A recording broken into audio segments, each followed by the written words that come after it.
Hello again, everyone, and welcome back to Sports Ethics and Social Justice. This is video 10. In this video, we're going to talk about a sports development program called Kicking for Peace.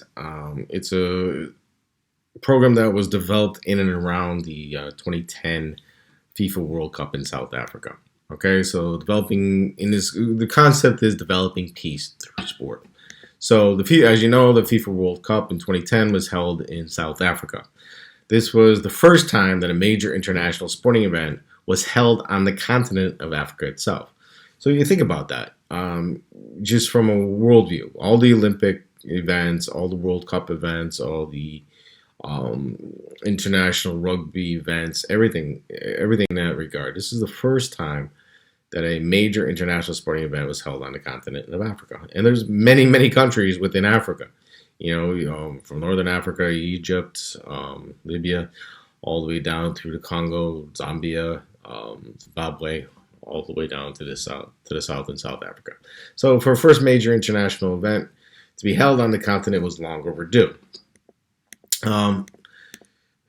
At this time, South Africa was a country in transition. As everyone knows, that at that time, South Africa was a relatively new democracy.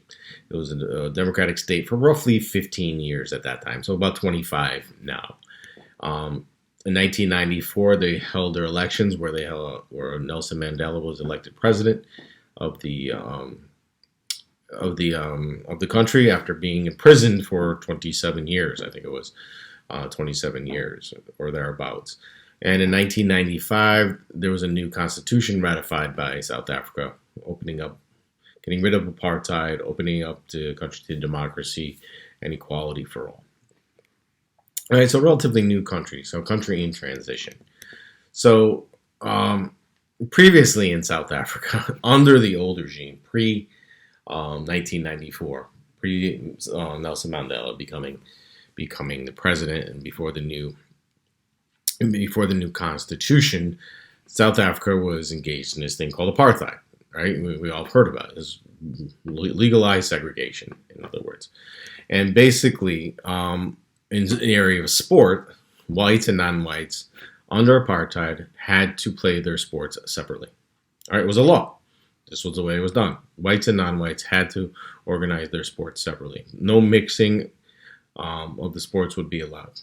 Right, you can't have some white players and some black players. You can have some black players and some white players on different teams. It just wasn't allowed. It was illegal. All right, and all international teams, all South African international teams, had to be white. These were the rules. These were the laws under apartheid at that time. All right, that changed. 1994, 1995, with the new regime coming in. First thing they did was get rid of apartheid and a lot of these racial laws or these segregation laws. Today in South Africa, as it has changed, it is still a tough place. Right? It still has its problems. Right? Currently, it's the world's highest murder and rape capital. Right? It has the highest murder rate and the highest rape rate in the world. It also has the highest Gini coefficient. What that means. And I'll ask you on the quiz about this. Basically, you know how we say the 1%ers? Yeah, that's what it is. It has the highest discrepancy in income or inequality of income than any country. Okay, so the rich are really rich, the poor are really, really poor. The other 1%ers is like significant, which is terrible. You know, and the poor are really, really poor. If you ever have a chance to go to South Africa, go. It's an amazing country. You can see a lot of different things. It's just an amazing place. But understand that it's still, even today, a lot of problems. And this income Gini coefficient is prevalent. Okay. Today, even though apartheid ended in 1924, has one of the largest numbers of HIV, and it has a very even. Post Nelson Mandela, the local provincial governments are still very, very, very corrupt. So maybe not so much at the national level, but the little provincial governments around the country are very, very, very corrupt. So you have all these problems, right? It's changing. Hopefully it's getting better, but it still has many, many, many problems. Especially even post-apartheid, the schools aren't integrated. Sports is trying to get integrated, but it's not. The facilities are predominantly, white and black facilities. There is no cooperation from the hierarchy, and basically, people have been institutionalized to believe that there's a separation between the races, and it's needs to overcome. This needs to get in the past. This institutional thinking that us and them has to go by the wayside. Right. So what happened was with these initiatives came about in coinciding with the 2010 World Cup. So they decided to let's come up with sports development programs based around peace. Okay. So they thought that building peace is a long-term process which includes activities to build and promote peace and overcome violence. All right, so they wanted to build these peace initiatives, right, to promote peace between the races and to overcome the violence that still is prevalent. All right, so that was the thought process before this. But one thing you need to understand about peace, all right, and we kind of touched about this in one of the other lectures, is there's different definitions of peace. Right? There's this thing called negative peace in this instance, which is just absence of violence. Right? It's peace, but it just means it's absence of violence. Right? There may be a wall up, or there may be a wall up, or there may be something just to avoid violence. But that doesn't necessarily mean there's peace. There's just peace by kind of default. And then there's positive peace. Right? It's the restoration of relationships and the integration of human society through the creation of social systems that serve the needs of the whole population. Okay? So there's this positive peace. There's this, peace because you're just not fighting. No, this is peace based on restoring relationships and integrating each other into each other's societies, right? And they're built to feed the needs of everyone. Okay, so this is positive peace, right? You're not just putting down your arms, it's putting down your arms and shaking hands and reaching across the table. All right, and building relationships. All right, so that'll probably be a question on the quiz. Okay, so think about that. There's also the 3 R's of peace. All right, the 3 R's of peace building. Right, the first one is reconstruction. Right, basically of people and of places. Right, so you need to build peace through reconstruction, reconciliation of relationships, and resolutions of issues and animosities. So the 3 R's of peace: reconstruction, reconciliation, and resolution. All right, ask you on the quiz, what are the 3 R's of peace? Three R's of peace building: reconstruction, reconciliation, resolution. Bam, 3 points. How about that? All right.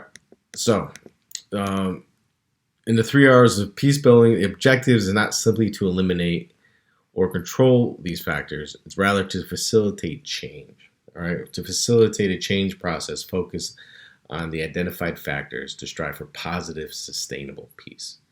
All right, simply not to eliminate issues, but rather to facilitate change. And that's the important thing.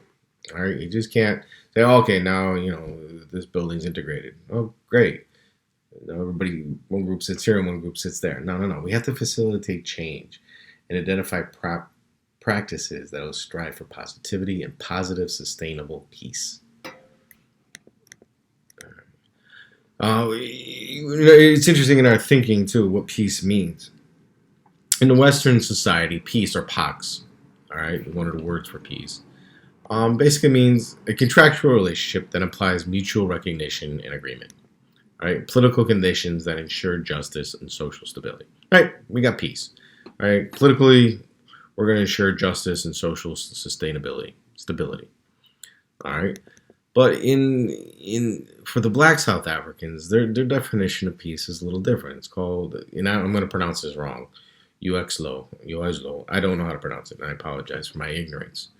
But it means a state of inner tranquility and an atmosphere of peace, right? Not just peace, but it's an atmosphere. It's a peaceful atmosphere. It's tranquility.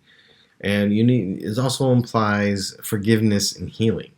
Right? So when you're thinking about peace and doing initiatives to bring peace between two nations or two people, you need to think of how the people define this term, Westerners define it one way, right? It's the way we've been taught to define it. But you also have to think about how other people think of peace also, and what their definition is of it. It may mean more, it may be different, it may be the same, who knows? But you need to really think about and understand that.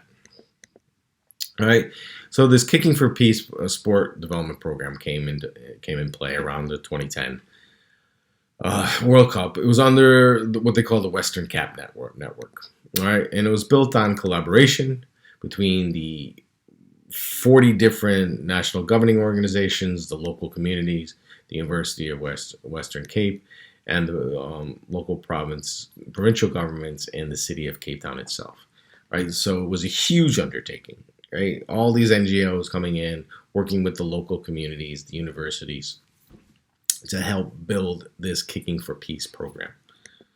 All right, the areas of concern was the conflicts. Right, there's still conflicts between the residents. Right, between the white South Africans and the black South Africans. Right, our youth. Right, getting to the youth and making sure that they learn, they understand, and they have a better understanding of these issues, right? Because as we talked about before, if the youth understand it and they learn it, they'll spread it. They'll spread it to their friends, their siblings, their parents. Area of concern is also women because of the huge amount of sexual assaults perpetrated on women in the area. Also, community development. I mean, there's still some areas of South Africa that are extremely poor. I mean, the 1%ers have all the money. It doesn't leave much for everybody else. And peace building. That's not peach building. That's peace building. All right. And they wanted to do this through the sport of soccer. Kicking for peace, of course, soccer. So peace building through the sport of soccer, not peach building, peace building. All right. And the values, the Kicking for Peace, the values. They're and I want you to think about this when you're developing your sports development program. What are your values? What are your goals? What are your values? And their values were empowerment for both women and kids, youth development, peace building, democracy, human dignity. I mean, which is huge. Human dignity. Thinking about that. We take it for granted here in the United States, which is human dignity. I mean, treating people fairly, letting them feel good about themselves, right? Also, some of their values were diversity, right? Integrity, transparency, and accountability. These are all great values to have, right? In non-discrimination as a binding principle. Wow.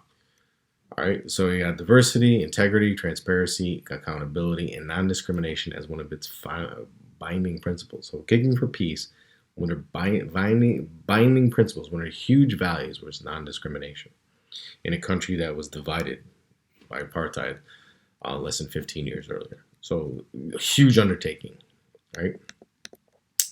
The outcomes they wanted to reach were to address the issues of gang violence, especially violence against women and children, to reach the youth who are at risk, to try to, in that midnight basketball kind of way, reach them, to get them all out of trouble, to get them off the streets and get them into productive ways, either through sport and through education. Social transformation, healing, right? There's been a lot of hate going on for a very long time in this country. So we need time to heal. And implementation of a community-based programs for both children and youth based around sport, right? So these were their outcomes. Specifically, it was a grassroots initiative that wanted to use sport to develop skills and attitudes that could help build a just and peaceful society. Right? That was their mission. Use sport to develop skills and attitudes that help build a just and peaceful society. Bring young boys and girls together from formerly segregated communities and have them engage with one another through sport. All right, share soccer. Amazing, right? We talked about this in previous videos, how sport can change people, how it can change society. So that's what this Kicking for Peace was about, bringing young boys and girls together from formerly segregated communities, bring them together and let them share the experience of sport while learning life skills at the same time. All right, so there was many multilingual activities using sport as a tool for conflict resolution. And they used this to build bridges across the racial divide through soccer. I mean, they wanted to build bridges. Also, like we talked about before, you just can't give them sport. You can't give people sport and call it a day. No, you have to teach a variety of other skills, right? Life skills, educational skills, job skills, right? So the hook is the sport, but once you have people involved, you have to teach them, have to teach the participants other skills that can help them in life. Some of those skills were communication, right? You understand people coming from different backgrounds, all the different languages spoken in South Africa. Communication is hard, right? So you have to learn how to communicate. Just understanding what peace means in two different societies, two different ways of looking at it. I mean, that kind of stuff. Communication is huge. Problem solving. So the other skills thought was problem solving. Leadership skills. Very important, right? We need leaders, strong leaders, and people who are going to lead us in a good and positive direction. Community development, and learn about fair play. All right, just being fair on the playing field. You're fair on the playing field, you'll be fair in life. All right. The preliminary results of Kicking for Peace were good, right? There was a change of awareness among the participants, right? There started to become this awakening. Okay, I see what's going on here. And one of the program leaders said they started to see that the participants were getting to know one another. They started to respect one another as players and as people. They started to learn to trust and start working as a team, even though they came from two different places. And they started to become peaceful with others while also trying to communicate with them. This is fantastic, right? In a country 15 years earlier that was divided by apartheid, that was totally segregated, using the sport as a facilitator, young kids got to know one another. They started to respect one another. They started to trust one another, and they started to communicate. All through soccer, right? Kicking for peace. The keys to success, always, you need to be really careful on your sports development program, how it is organized and how it is presented. Sport is not enough on its own, okay? It never is. But sport is the capture, it's the draw, it's the hook that brings people in. And from there, it can support academics and support other ways of thinking, but you'll need the help, okay? You'll need the help of the government and other organizations to keep it sustainable. And all this needs to be done to be effective, okay? I really want you to think about all these various sports development programs that we've been talking about, Midnight Basketball, Kicking for Peace, and the likes, and really start thinking about what you would like to see as your sports development program. All right, what your mission is, what your goals are, what your plan of action is going to be for getting it, what sport you're going to use, okay? And then put that into an action plan. And that's kind of like your final project, what the action plan is going to be. All right, we'll present that at the end. You'll present it to me at the end of the semester, and we'll go from there. Okay? If you haven't read the chapter on Kicking for Peace, read it. It's a great chapter in the book. And if not, keep thinking of a couple questions that I haven't answered during this video lecture, and we'll talk about them on Friday. Okay? Thank you, everybody.